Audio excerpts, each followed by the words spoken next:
రెడీగా ఉన్నారు. Hello hello అండి. చెప్పండి, మీ పేరు? నా పేరు వైదేహి అండి, నిజామాబాద్ నుంచి మాట్లాడుతున్నాము. ఓకే మరి మేడం గారు ఉన్నారు, మాట్లాడండి. టీవీలో వింటున్నాము. నమస్తే మేడం. నమస్తే అండి. ఇది మా ఫాదర్ అసైన్ భూమి చాలా రోజులు సాగు చేసి మా పేరు మీద పట్టా చేపించారండి. ఈ మధ్యన చేపించి కూడా ఒక 4-5 సంవత్సరాలు అవుతుంది. ఆ బుక్ లో అసైన్ భూమి అనే ఉంది, ప్రభుత్వ భూమి అనే ఉంది. మరి మేము మా తర్వాత మా పిల్లలకి చెయ్యాలా, మరి అమ్ముకోవడానికి వీలైద్దా ఇది? అదే నేను అదే చెప్తూ ఉన్నాను. మీరేంటంటే మీరు సాగు చేస్తున్నారా లేకపోతే సాగు చేయటం ఆపేశారా? ఆపేయలేదండి, సాగు చేస్తున్నాం, ఇప్పుడు పండించుకుంటున్నాం మేము. పంట పండించుకుంటున్నారు కాబట్టి మీరు ఎప్పటికప్పుడు దానికి సంబంధించిన అప్లికేషన్స్ కానివ్వండి, మీ పేరు మీద కనుక పట్టాదారు పాస్బుక్ లేకపోతే అది ఆన్లైన్ పట్టాదారు పాస్బుక్ చేయించుకోవడానికి మీ పేర్లు మీ వివరాలు వాళ్ళకి ఇవ్వాలి. వాళ్ళకి ఇచ్చినప్పుడు వాళ్ళు మీ పేరు మీద కూడా ఒక పట్టాదారు పాస్బుక్స్ అలాగే ఆన్లైన్లో మీ పేరు వచ్చే విధంగా వాళ్ళు చేస్తారనమాట. దీనికి సంబంధించి ఎలాంటి మీకు అడ్వైజ్ అవసరమైనా కూడా మా లా ఫామ్ని సంప్రదించవచ్చు. ఓకే మ్యామ్, ఇప్పుడు అసైన్డ్ భూములను తెలియక చాలా మంది కొంటూ ఉంటారు. యాక్చువల్లీ అవి అమ్మడం నిషేధం, నేరం అది. కానీ తెలియక మోసపోయి కొనేవాళ్ళు ఉంటారు. అలా కొనేసుకుని ఇబ్బంది పడడం కరెక్ట్ కాదు కదా. అప్పుడు వాళ్ళు ఎలా అప్రోచ్ అవ్వాలి, తర్వాత అసలు అసైన్డ్ భూములను ఎలా గుర్తించాలి? అంటే దాని రికార్డ్స్ ఉంటాయి. ఇప్పుడు రెవెన్యూ డిపార్ట్మెంట్లో అసైన్ ల్యాండ్ అని క్లియర్గా మెన్షన్ చేస్తారు. అలాగే మన సేల్ డీడ్ మనం ఏదైతే చేసుకుంటున్నామో దాంట్లో కొన్ని టర్మ్స్ అండ్ కండిషన్స్ ఖచ్చితంగా ఉంటాయి. అందులో ఒక టర్మ్ ఖచ్చితంగా ఏమని మెన్షన్ చేస్తారు, this land not belongs to assign land. అలాగే అది అసైన్ ల్యాండ్ అయినప్పుడు ఆ రెవెన్యూ డిపార్ట్మెంట్ నుంచి నో అబ్జెక్షన్ సర్టిఫికేట్ అనేది ఖచ్చితంగా తీసుకోవాలి. ఆ నో అబ్జెక్షన్ సర్టిఫికేట్ తీసుకోకుండా ఎవరు కొనుక్కున్నా కూడా అది వారికి చెల్లదు, అది ఆ చెల్లని డాక్యుమెంట్ కింద మారుతుంది. ఎవరైతే కొనుక్కుంటారో ఆ కొనుగోలుదారులు ఎవరైతే ఉన్నారో వారికి ఆ ఆస్తి దక్కదు. ఈ ఎన్ఓసి గవర్నమెంట్ ఇచ్చే వరకు కూడా అది ఎవరికైతే ఇచ్చారో పట్టా ఎవరి పేరు మీద అయితే ఉందో అది వాళ్ళ పేరు మీదే ఉంటుంది. దానికి సంబంధించి బెస్ట్ ఎగ్జాంపుల్ అమీన్పూర్ ల్యాండ్. అమీన్పూర్లో చాలా ల్యాండ్ చాలా మందికి అమ్మేయటాలు, అమ్మిన తర్వాత కొంతమంది బిల్డింగ్ కన్స్ట్రక్షన్కి పర్మిషన్లు తీసుకోవటాలు కూడా జరిగాయి. ఇవన్నీ జరిగిన తర్వాత హైకోర్టులో పబ్లిక్ ఇంట్రెస్ట్ లిటిగేషన్స్ వేయటం జరిగింది. అలాగే ఇండివిజువల్గా కొంతమంది ఎవరైతే ఆ బిల్డింగ్ పర్మిషన్స్ తీసుకున్నారో వారందరూ కూడా హైకోర్టులో రిట్లు వేసుకున్నారు. కానీ ఎన్ని రిట్లు వేసుకున్నా కూడా జాయింట్ కలెక్టర్ వీళ్ళంతా ఏమని చెప్పారంటే, ఇది మేము ఎవరికైతే ఇచ్చామో ల్యాండ్లెస్ పూర్కి ఇచ్చిన ల్యాండ్ ఇది, అలాంటి ల్యాండ్ వేరే వాళ్ళు తీసుకుని రియల్ ఎస్టేట్ పీపుల్ కానీ వేరే వాళ్ళు కానీ వాళ్ళ పేరు మీద దొంగదారిలో తెచ్చుకున్నారు. పర్మిషన్స్ ఏవైతే ఉన్నాయో ఆ పర్మిషన్స్ ఏవి కూడా చెల్లుబాటు కావని అందులో తీర్పు ఇవ్వటం జరిగింది. అలాగే చాలా కేసెస్ ఇప్పటికీ కూడా పెండింగ్ ఉన్నాయి. అంటే దీన్ని బట్టి మనం ఏం అర్థం చేసుకోవాలంటే ఏదైనా సరే సరైన పద్ధతిలో ఎలాంటి అప్లికేషన్స్ ఇవ్వాలో ఆ అప్లికేషన్స్ ఇవ్వటం, అలాగే గవర్నమెంట్ నో అబ్జెక్షన్ సర్టిఫికేట్ ఇచ్చే వరకు వేచి ఉండాలి.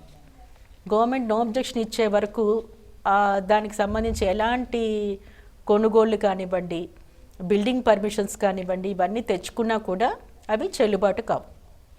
ఓకే, దాన్ని సరైన పద్ధతిలోనే మాత్రమే ప్రభుత్వ అనుమతితోనే ఏదైనా జరగాలి ఈ పట్టా ల్యాండ్స్ సంబంధించి.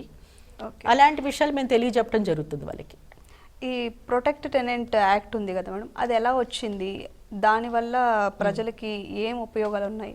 అంటే ఇప్పుడు కొంతమంది ఏంటంటే ఇన్స్టాల్మెంట్ పద్ధతిలో కొనుక్కుంటారు ప్రభుత్వం నుంచి. ప్రభుత్వం ఏంటంటే కొన్ని ఎక్కువ ల్యాండ్ ఇస్తుంది. ఇప్పుడు వీళ్ళకి ల్యాండ్లెస్ పూర్కి ఏంటంటే 1 acre, 2 acres, 3 acres, 4 acres అలా ఇస్తూ ఉంటుంది. ఎక్స్ సర్వీస్ మెన్కిను ఫ్రీడమ్ ఫైటర్స్ కూడా 5 ఎకరాల వరకు ఇస్తూ ఉంటుంది గవర్నమెంట్.